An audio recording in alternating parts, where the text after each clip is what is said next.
Okay. All right. Thank you all very much for being here. We're going to cover some information related to the officer-involved shooting that occurred this morning. I'm going to give you the case title. It's 24-20641.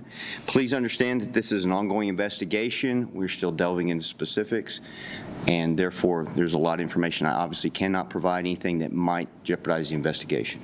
Very well. On today's date, approximately 9 a.m., LPD dispatch received a call reference a domestic disturbance within the 300 block of East 37th.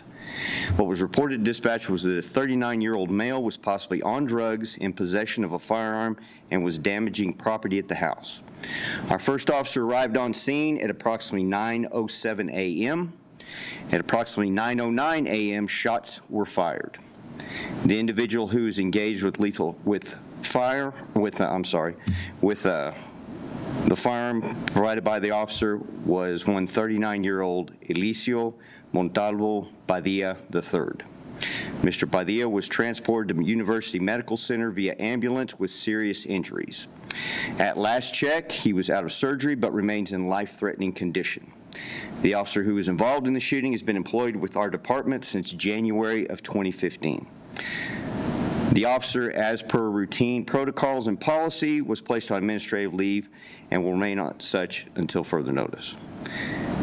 The Lubbock Metropolitan Special Crimes Unit, Office of Professional Standards, and LPD forensics teams are investigating this event. Now, shooting details. I would like to first commend the officer involved for his actions this morning, as well as every officer who arrived on scene. Each officer responded according to policy, state law, as well as the professional attitude and presentation that we demand of LPD personnel. They administered emergency medical techniques to save this individual's life before he was handed off to EMS personnel. Initially, at contact with the suspect who was in the front of the residence, the LPD officer, after attempting to gain conscious compliance from the subject, deployed less lethal measures. Unfortunately, the less lethal measures did not work as intended, and the suspect drew his firearm and engaged the officer with multiple rounds. In response, the officer returned fire, striking the subject. While monitoring the suspect and maintaining the scene, the officer continued to verbally address the suspect, providing him with commands, until the next officer arrived on scene, and they immediately initiated emergency medical techniques.